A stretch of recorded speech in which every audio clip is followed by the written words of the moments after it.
अंशिका अनाया जैन इंद्रापुरम, श्री राजेश पहाड़िया नीतू पहाड़िया, doctor रानी आशिका पहाड़िया जैन राजेंद्र नगर दिल्ली, श्री गौरव जैन, मेघा जैन, अरहम अमारा, पालम विहार।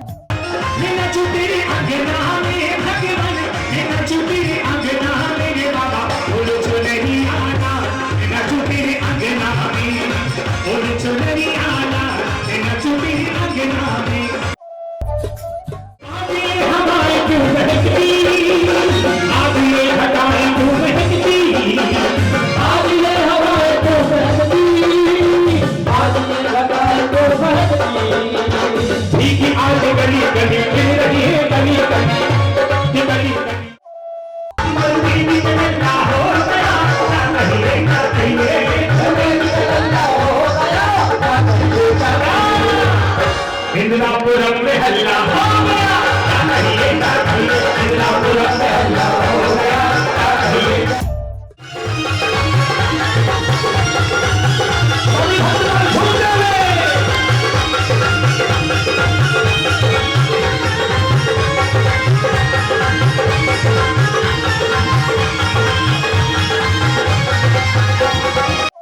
महापुरुषस्मतीस्मिन् वीतर्माण संवत् 2552 मासोत्तम मासे पौष मासे शुक्ल पक्षे षट तिथि पर्यंत अष्टमी तिथि जिन स्वयं को चतुर्विंशति समूषण महामंडल विधान माली योगी आचार्य सौभाग्य सागर महाराज सत्संग सानिध्य प्रारंभ करणार्थम सर्वमंगल करणार्थम सभी करणार्थम सहस्त्र धर्म सृष्टि श्रीमान राजेश कुमार जी जैन तशवारिया श्रीमती सरिता जी जैन पुत्र श्रीमान विशाल जी जैन तशवारिया श्रीमती मेनका जी जैन लड़की अविका जी जैन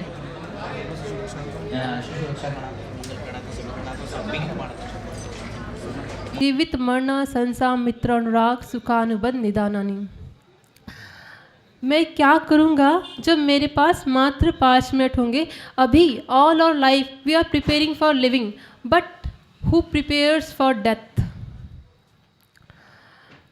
मैंने क्या अपने परफेक्ट प्लानिंग की है। अभी नए साल आ रहे होंगे, सबने प्लानिंग करी होगा वेट लॉस की, 10 केजी वेट लॉस करना है। नया टारगेट अचीवमेंट की प्लानिंग की होगी किसी ने, या कोई भी गोल सेट किया होगा, या कोई रिजोल्यूशंस लिया होगा। सबने कुछ ना कुछ प्लानिंग की है, लेकिन देखिए तो करोगे, क्योंकि नया वर्ष में सब लोग रिजोल्यूशंस तो लेते ही है। तो हमने क्या परफेक्ट प्लानिंग की है? क्या मैं अंत समय की प्लानिंग की है? क्या मैं जीवन के अंत समय में नमोकार मंत्र का श्रवण और प्रभु का स्मरण करते हुए इस देह का त्याग करूंगा? क्या मैंने ऐसी प्लानिंग की है? भाद्रपद का महीना चल रहा था, भादों का जिसको बोलते हैं। हम कहीं बैठे प्रवचन दे रहे थे। हमने कहा सारे श्रावक श्राविका नियम ले लो कि भाद्रपद के महीने में बाहर का नहीं खाएंगे। मेरी बात सुनकर सभी लोगों के मन में आ गया और सब लोगों ने हाथ उठा लिए कि हम लोग बाहर का नहीं खाएंगे। 4-5 दिन बाद जब मैं आहारचर्या को जा रहा था तो रास्ते में बहुत सारे जैनों के मकान पड़ते हैं। तो मैंने देखा कि एक व्यक्ति मिठाई की दुकान में से समोसे कचौड़ी खा रहा था।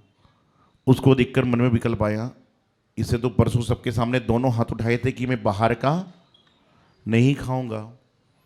आहार चलते चलते मेरे दिमाग में यही चलता रहा कि ये कैसा आदमी है, नियम ले रहा है, खुलेआम नियम तोड़ रहा है, कमरे के बैठकर खा रहा, समझ में बाहर खा रहा है। मैं लौट के आया। लौट के आने के बाद मैंने उसको बुलाया। मैंने कहा भाई आपने नियम लिया था? बोले महाराज जी मैं नियम का बहुत पक्का आदमी हूँ। तो मुझे लगा हो सकता है जब बचपन में घर में थे ना तो शादी ब्याह में खाना भोजन घर में बनता था, लेकिन पैकिंग के लिए मिठाई के डिब्बे बाहर से लाके रख देते थे। पहले ऐसा होता था अक्सर। फिर मैं पूछा कि डिब्बे में सामान बाहर का था? नहीं। बोले महाराज सामान तो बाहर का ही था। तो मैंने कहा फिर तुमने नियम लिया था? बोले महाराज जी अपनी मेमोरी को रिवर्स कीजिए, मेमोरी को रिवर्स कीजिए। मैं वापस उसी स्थल पर गया जब मैं देखा। बोले आपने क्या देखा था? मैंने कहा तेरा खाने का अलग तरीका देखा कि तू पपड़ी बाहर फेंक रहा था, समोसे कचौड़ी का मसाला खा रहा था। तो बोले महाराज जी नियम था बाहर का नहीं खाना, तो मैं अंदर का खा रहा था, बाहर का फेंके जा रहा था। नियम क्या लिया था? बाहर का नहीं खाना, तो मैं बाहर का पपड़ी फेंक रहा हूँ और आलू के समोसे खाए जा रहा हूँ। तो अब जब से मैं कहता हूँ बाजार का नहीं खाना। क्या है, जब से मैंने कहा बाजार का, कहीं मिस्टेक दोबारा ना हो जाए इंसान से। तो ये संसार में आप क्या कर रहे हो? संसार में क्या चल रहा है, और ये जो संसार में चल रहा है ना, इसी चलने का नाम ही संसार है। और जीवन में संसार में सुखी वही है जो संसार के पहले अक्षर को निकाल देता है तो क्या बचेगा, सार बचेगा। जो संसार में रहकर अच्छा जीवन जीता है उसका जीवन सार पूर्वक बन जाता है, और जिसके जीवन में सार आ जाता है उसको कुछ और पाने की जरूरत नहीं है। आज हम दिन भर में ना जाने कितने अपशब्द बोलते हैं, ना जाने हम कितनी झूठ बोलते हैं। हमारी जिह्वा में कुछ और है और हमारी जीवन में कुछ और है।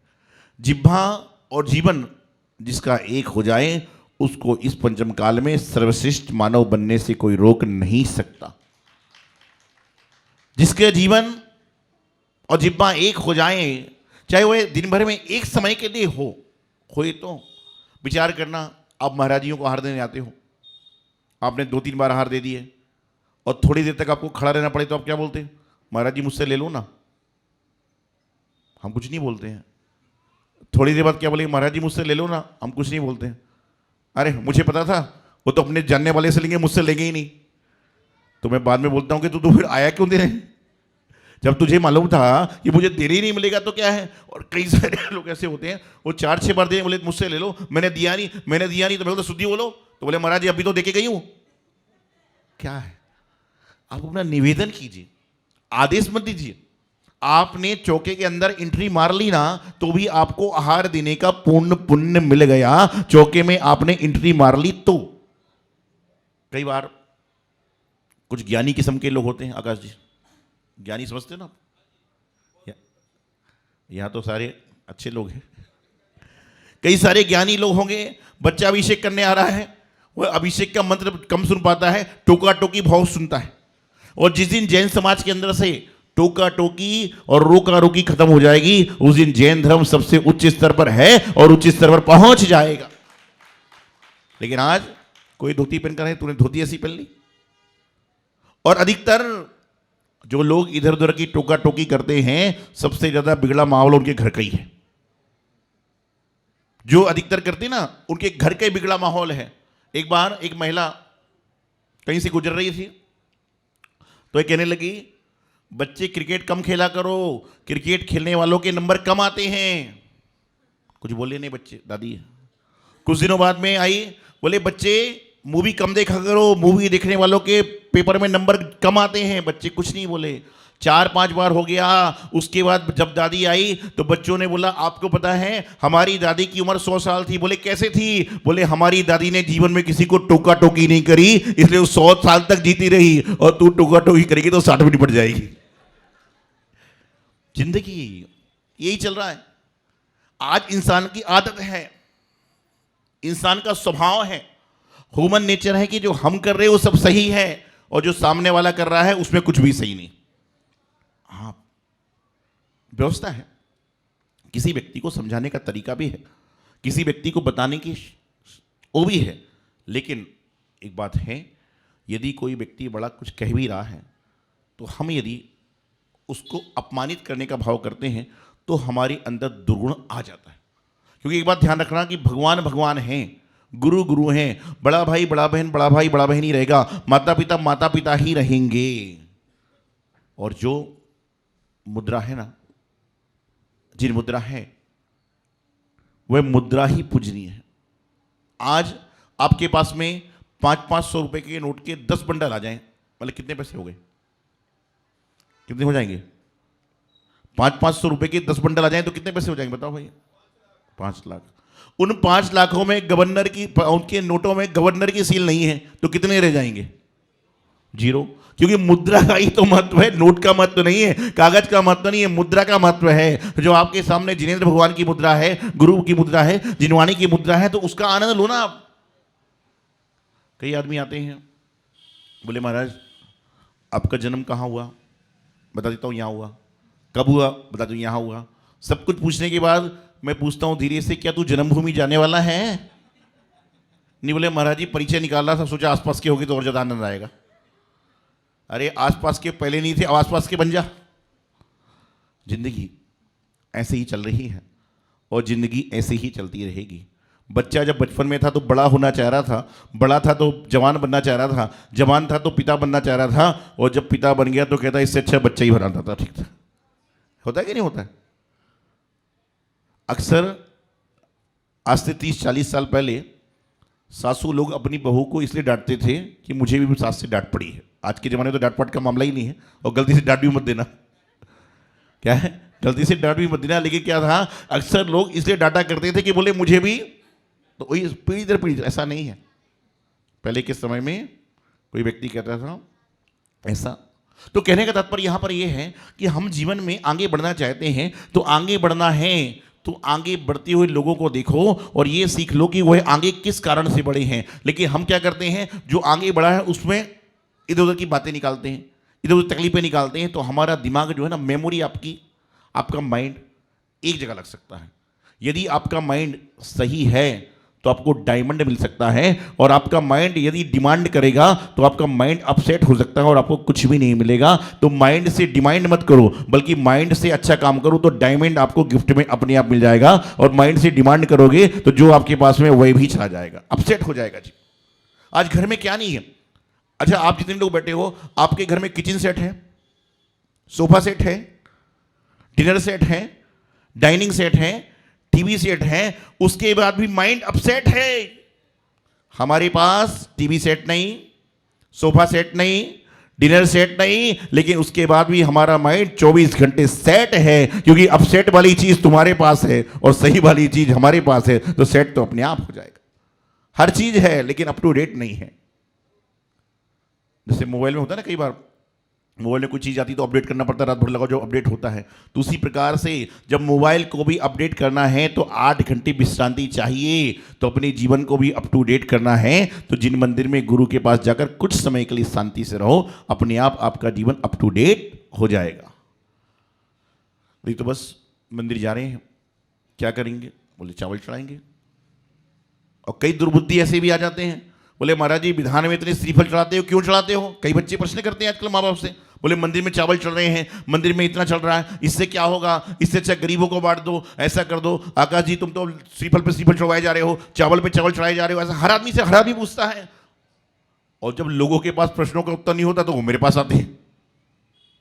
मतलब जैसे कोई मैं कुंजी हूं, जैसे मैं कोई कुंजी होता है, कुंजी होती है कि भाई इसमें मिल जाएगा सारा, ऐसे प्रश्नों के लिए। तो मैं उन बच्चों से कहना चाहता हूं, उन माता पिता से कहना चाहता हूं जो ये कहते हैं कि मंदिर में मत चढ़ाओ। अरे इतने अभागे क्यों मर रहे हो कि मंदिर में मत चढ़ाओ? बल्कि ये नियम ले लो कि महीने में होटल में 4 बार खाते हो तो 3 बार खाएंगे और 1 बार का बचा हुआ पैसा गरीबों में बांट देंगे। ये नियम कर लो ना, ऑटोमेटिक काम हो जाए। मंदिर के चावल क्यों कटो? इतने गरीब क्यों मर रहे हो? इतने गरीब क्यों मर रहे हो कि मंदिर के चावल छोड़ के बाहर बांटेंगे? अरे ये बोलो हमारा जैनिज्म ऐसा है कि यहाँ पर जो चढ़ाया जाता है वह भी किसी के उपयोग में आता है। आपने तो पुण्य कमा लिया लेकिन किसी की आजीविका भी चल जाती है। तो आज क्या है? लेकिन बोले महाराज जी ये बात जो आप बता रहे हैं ना, ये हर महाराज जी माता जी बताते हैं, लेकिन हम तो ग्रस्त हैं, कुछ याद ही नहीं होता। ऐसा होता ना आपके साथ में? याद होता है कि नहीं होता है? बताओ। अच्छा ऐसे कितने लोग हैं जिनको भूलने की बीमारी है? एक आध कोई है क्या? फिर मैं पूछ लूँ भूलने की बीमारी नहीं है तो। ऐसा अक्सर होता है कि इंसान बहुत कुछ सुनता है, और मैं तो हमेशा कहता हूं आप सुनते हो टन भर के। हाथ जोड़ो, हाथ जोड़िए सभी लोग, बोलिए हम लोग सुनते हैं टन भर के। बोलिए हम लोग, जोर से बोलो, हम लोग सुनते हैं टन भर के, चुनते हैं कण भर के, चुनते हैं कण भर के, और जीवन में उतारते हैं, जीवन में उतारते हैं क्षण भर के। क्या सुनते तो बहुत हो, चुनते थोड़ा सा हो, उतारते कितना हो? क्षण भर। कोई बात नहीं, जो क्षण है ना वही क्षण आपके जीवन को विलक्षण बना देगा। जो क्षण आप सुनते हो वही आपके जीवन को विलक्षण बनाने वाला हुआ करता है। सुनो तो, कई बार तो मैं कहता हूं जो गूंगा है उसको बैठा लो, जो बहरा है उसको भी बैठा लो। बोले ये क्या करेगा? मैंने कहा उसका सुनाई नहीं दे रहा, बोल नहीं पा रहा है, लेकिन देख तो पा रहा है, कम से कम उसका उपयोग तो सही है, इंद्रिय तो है। इसका मतलब ही नहीं कल से सारे ऐसे लोग लाके बैठा दो जो सुनाई नहीं दे रहे इसको। नीचे कितने लोग बैठेंगे और ऊपर कितने लोग बैठेंगे, ये सोचना आपको है, समझना आपको है, अपना कर्म भी करना है और अपने भाव को ही बनाना है। और यही भावना बनाना चाहिए कि भाई हम तो सब ऊपर बैठेंगे, जितने ऊपर बैठने वाले होंगे हमारे आकाश जी व्यवस्था और बड़ी बनाते जाएंगे। अब बैठने वाले बनिए, व्यवस्था तो आनंद जी आकाश जी बहुत कर देंगे, अनंत में बहुत सुंदर व्यवस्था हो जाएगी सारी की सारी। आचार्य गुरुदेव सिद्धांत सागर जी महाराज। इस कार्यक्रम के पुण्यार्चक थे अंशिका अनाया जैन इंदिरापुरम, श्री राजेश पहाड़िया नीतू पहाड़िया, डॉक्टर रानी आशिका पहाड़िया जैन राजेंद्र नगर दिल्ली, श्री गौरव जैन मेघा जैन अरहम अमारा पालम विहार गुरुग्राम।